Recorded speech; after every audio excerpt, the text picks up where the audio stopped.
Aujourd'hui, c'est encore une très grande occasion pour nous de parler des suites. Donc aujourd'hui, nous allons parler euh, des la limite ou des limites en fait, la notion des limites concernant les suites. On va voir quelques démonstrations et surtout les deux notions euh, clés ici, la convergence et la divergence.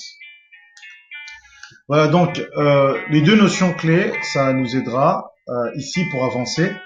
La simple différence, ça sera sur la notion de la divergence, où là, il faudra distinguer si la divergence est plus vers l'infini, ce qu'on appelle la divergence première espèce, ou si la différence est autre que l'infini. Donc ça, ce cas-là, on va pas l'aborder. Ce qu'on appelle la divergence deuxième espèce, pour les suites alternées, les suites qui représentent une certaine périodicité, bon. Et on verra en fait comment construire un algorithme de seuil et on ouvrira sur la démonstration concernant l'unicité de la suite. Les suites convergentes.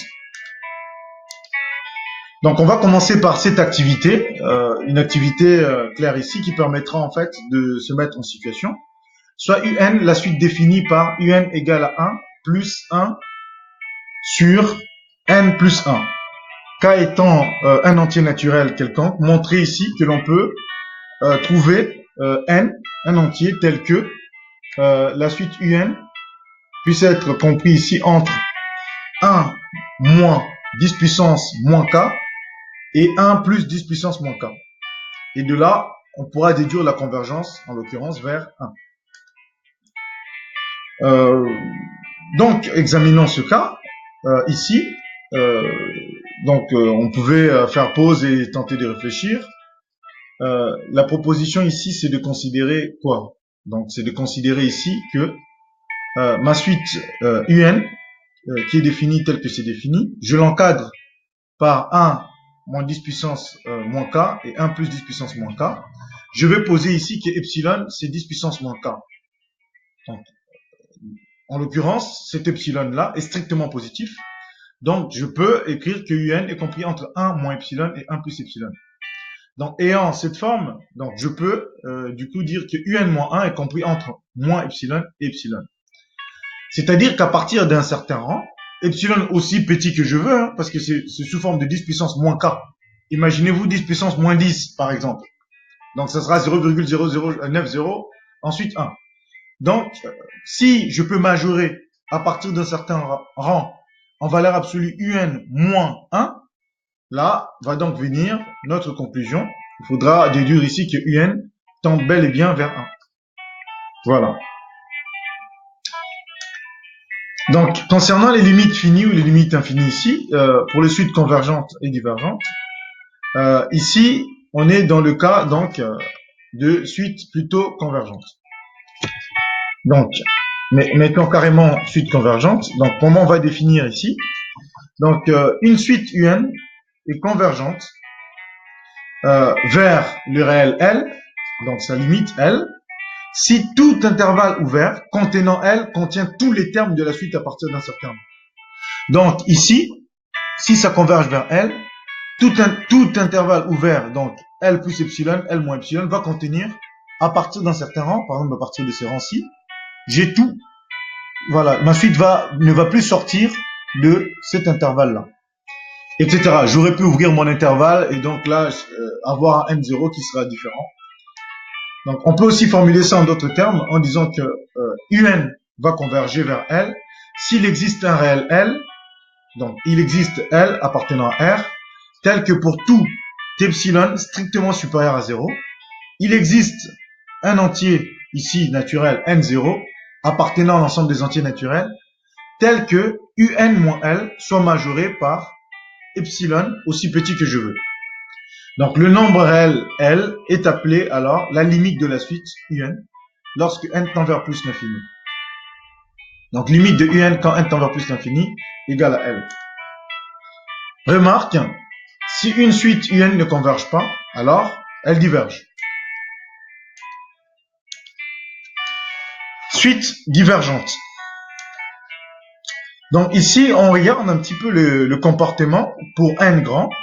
Donc n grand, 10, 100, 1000, 10 000, etc., etc. Donc on va regarder ici, jusqu'à 10 puissance 8 par exemple. Et on va regarder ici n carré, 1 sur n, 1 sur racine de n, 1,0, enfin 0,1, le tout puissance n. Donc on voit ici que, par exemple, pour n carré, ça croît à chaque fois. Donc pour n égale à 10, c'est 100, etc. Et ça croît. Pour ici, n égale à 10 puissance 8, c'est 10 puissance 16. 1 sur n, c'est plutôt 0,1, ça a l'air de décroître et de tendre vers 0. 1 sur racine de n, de même, pas à la même vitesse de convergence.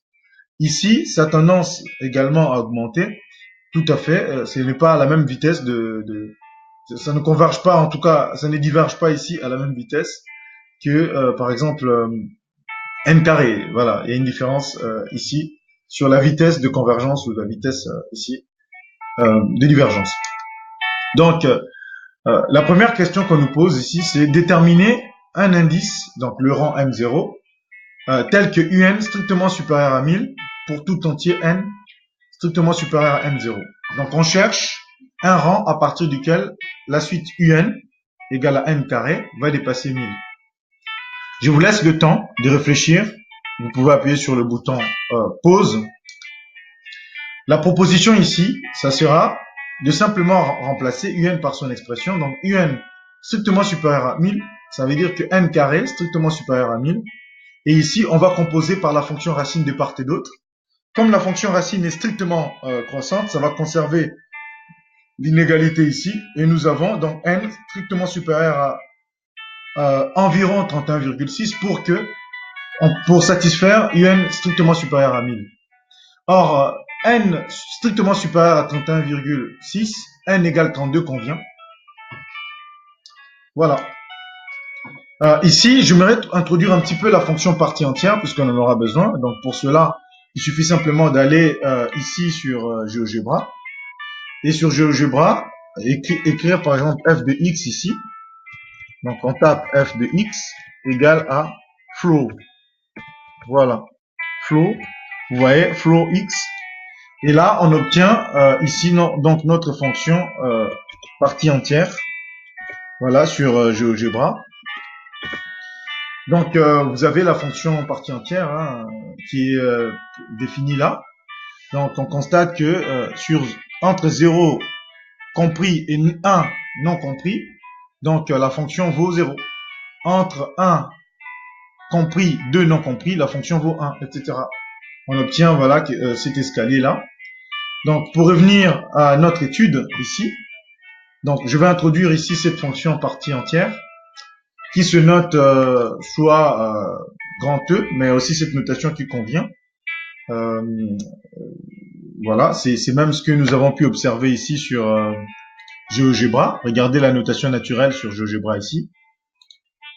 Donc, cette fonction est telle que pour tout x appartenant à k plus 1, k un réel, k un entier, pour tout x appartenant à k, point virgule, k plus 1, k compris, k plus 1 non compris, f de x sera égal à k. C'est ce qu'on a expérimenté ici. Donc voilà, ne pas confondre, surtout faire attention ici. Si je prends ici par exemple, je vois bien que si c'est compris entre pour x compris entre moins 2 et moins 1, attention, là par exemple, moins 1,5, faites attention, sa partie entière, c'est pas 1, hein. Il faut bien lire. Donc, soyez prudent sur la manipulation. N'allez pas directement prendre l'unité. Donc, faites attention sur ça.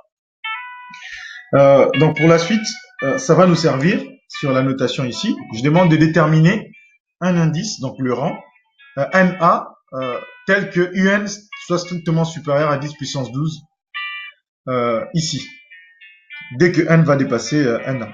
Donc, avec toujours ma suite UN ici, valant N carré. Donc, ici, de même, je vais remplacer UN par son expression. UN strictement supérieur à 10 puissance 12. Voilà, faites attention là, c'était 10 puissance 12. Donc, je vais remplacer par son expression Alors, si je remplace par son expression, j'aurai donc n carré, ici supérieur à 10 puissance 12, strictement supérieur.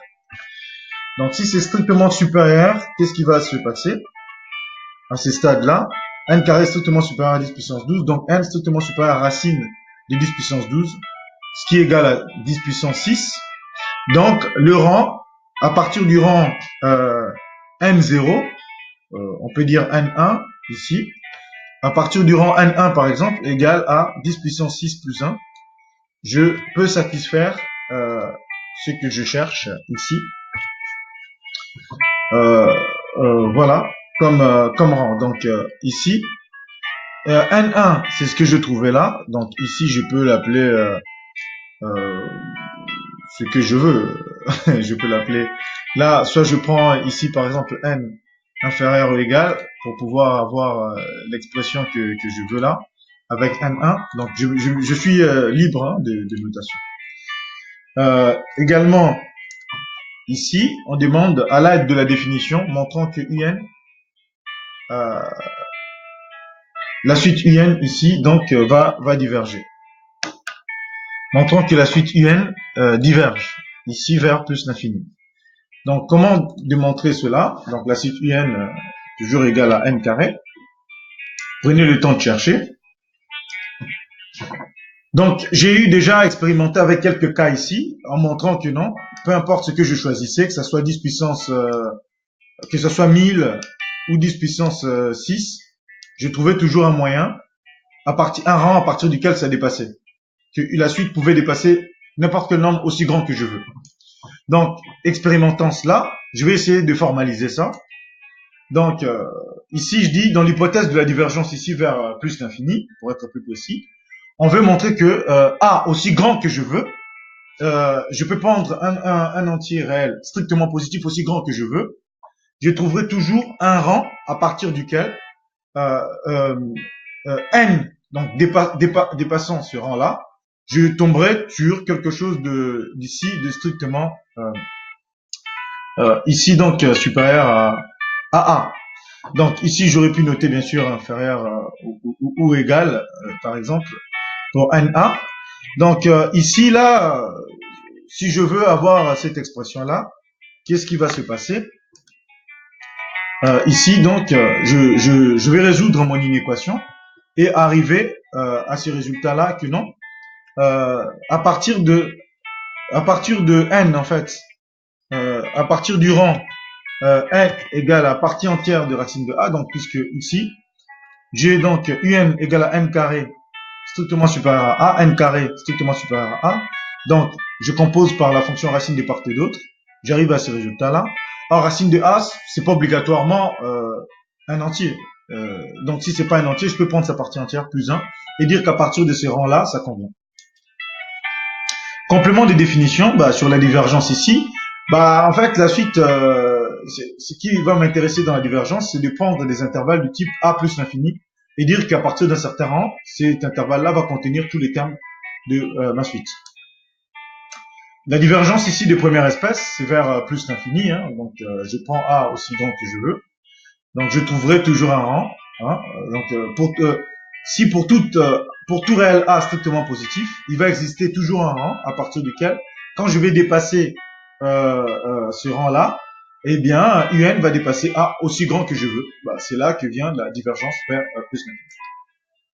Vers moins l'infini, c'est le même raisonnement. Donc, pour tout entier b aussi petit, aussi négatif que je veux, donc ça va être à moins 1000 par exemple ici, il va exister un entier, nb, donc il va dépendre de b que je veux prendre, tel que n strictement supérieur à nb, un va être ici donc strictement inférieur à b. Donc de là, j'ai déduit la divergence vers moins l'infini.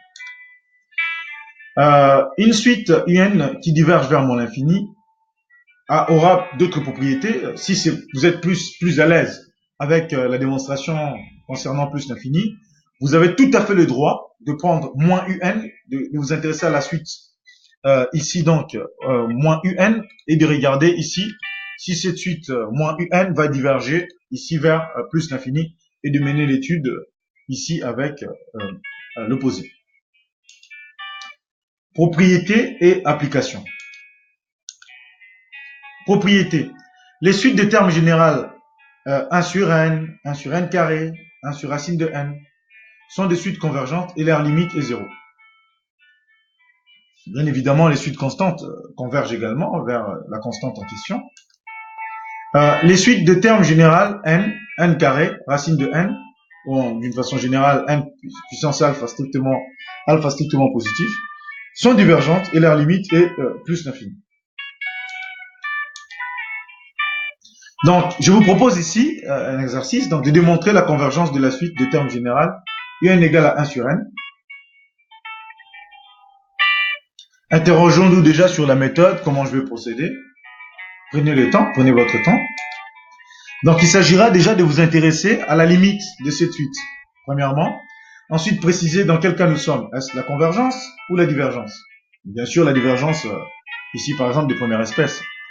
Et si c'est la convergence, vous allez vous soumettre à la définition de la convergence.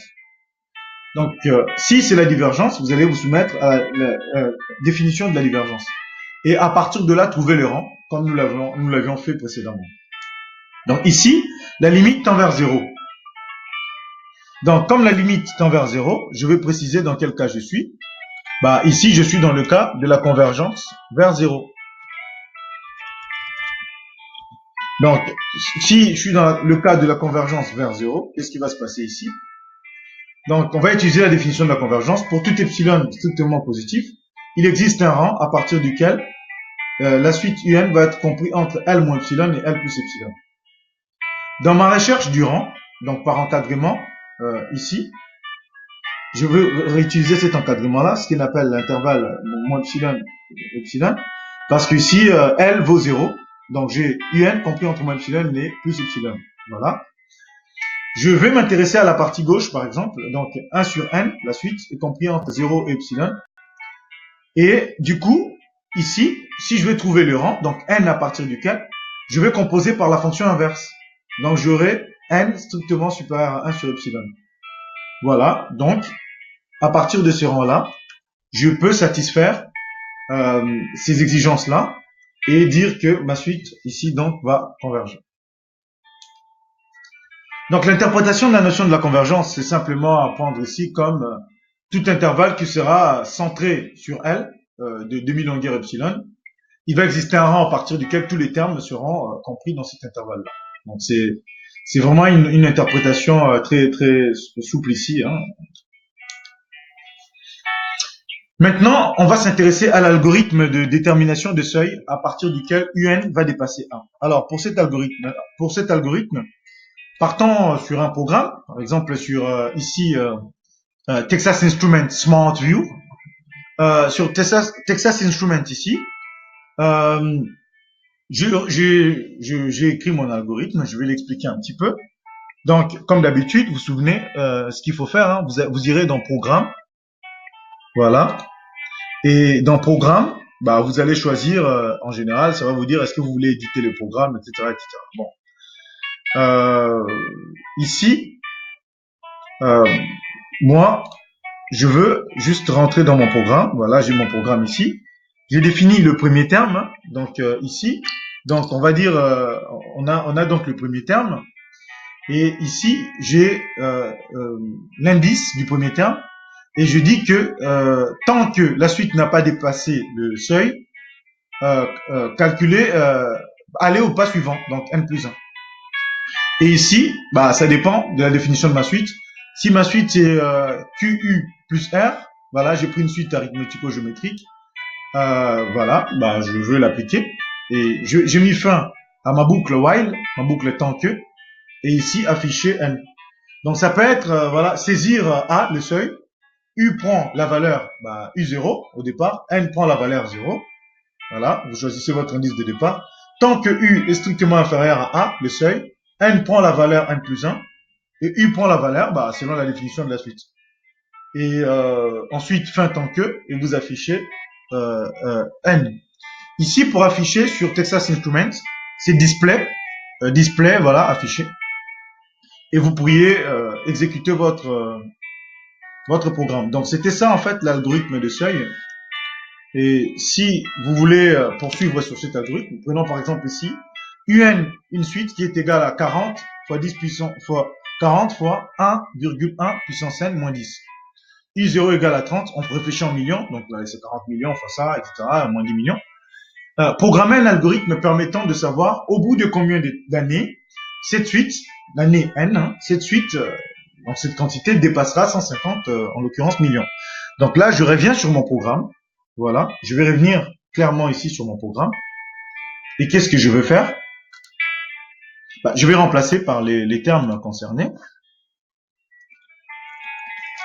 Voilà, donc je vais monter et aller modifier ici mes termes. I0, voilà, ce que j'ai appris de I0, c'est que ça valait 30. Voilà, I0 vaut 30. Je démarre à 0, tout va bien. Donc, while U inférieur, le seuil ici c'est 150. Je remplace le seuil 150 millions, voilà. Et ici, ma suite est définie comment? Ma suite est définie par, ici, 40. On m'a dit que c'était 40, donc multiplié. Multiplié par quoi? Par 1,1,1. Multiplié par 1,1, voilà. Donc, puissance, je ferme la parenthèse, puissance. Puissance quoi? Puissance ici, grand N. Donc, alpha, je cherche grand N ici, log. Donc, j'ai trouvé grand N, voilà, et c'était moins 10. Ok. Et ça, c'est quoi? C'est U. Donc, comme c'est U, donc je vais flécher. Voilà. Et dire que c'est U. Donc, U, c'est à ce niveau-là. Vous voyez ça? C'est U. Donc, voilà. Donc, je dis que c'est U. And disp N. Donc là, j'ai appliqué mon algorithme. Hein, donc, voilà. Ici, maintenant, je peux aller dans Programme et tenter d'exécuter mon programme ici. Donc, je vais me déplacer et aller jusqu'à Execute. Voilà. Donc là, je suis sur Execute et je vais exécuter mon programme. Voilà. Il n'a pas bien compris ce que je lui ai demandé. Donc là, je vais annuler. Donc, qu'est-ce que j'avais? J'avais end avant. Donc, si j'ai end, il faut réinsérer le end. Donc, le end, c'est le bouton ici 7. Voilà. Donc, ici, j'ai envie de lui dire que j'ai fini mon programme. Et j'ai envie de lui dire l'exécuter donc ici. Voilà. Donc, je vais par exemple aller voilà. Donc, X, je ne sais pas. Et simplement ici, donc revenir simplement et lui demander d'appliquer mon programme. Donc, programme et edit. Non, je vais exécuter le premier programme. Donc, si je vais exécuter mon programme ici, je appuie donc sur execute. Donc, ici, programme test. J'ai exécuté et ça me dit que non, ça sera au bout de, ici donc, 150, ici donc, au bout de 15 ans, je vais dépasser le seuil. Voilà donc l'application ici de ce programme-là, de mon algorithme ici. De seuil, hein, donc vous n'hésitez pas à pratiquer cela. Donc voilà, donc au bout ici, c'était au bout de 15 ans. Donc voilà. Ouverture vers les études supérieures, comme nous avons l'habitude de faire, hein, pour vous préparer un petit peu. Simplement l'unicité de la suite. Sachez que si une limite existe, si une suite converge vers une limite, la limite est unique. Donc pour démontrer cela, on va sous-entendre que la limite n'est pas unique. Prenons un cas particulier, par exemple qu'il existe deux limites, L et L'. Donc L' des réels tels que L et L' soient la limite ou les limites de la suite UN. Si c'est le cas, on va supposer que L est différent de L' et poser que epsilon, donc l'écart ici entre les deux, L moins L' en valeur absolue. Donc, d'après la définition, pour tout epsilon strictement supérieur à 0, il existe un premier rang à partir duquel UN est compris entre L moins epsilon et L plus epsilon.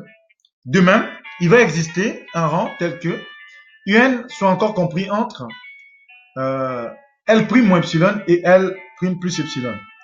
Donc, en posant ici un entier grand N tel que ça soit égal à max de N1, N2, on peut soutenir que pour tout N strictement supérieur à ce max-là, à ça, je peux encadrer ici L moins UN et L plus L moins UN en valeur absolue plus L moins L' en valeur absolue. Je vais l'encadrer ici entre L' L moins L' en valeur absolue, et je retombe également sur ces mêmes encadrements, ce qui est absurde. Donc la limite ici, elle existe et elle est donc unique. Voilà, excellente journée, j'espère que tout se passe bien pour vous et que tout va très bien encore ici donc se passer. Excellente journée et à très bientôt.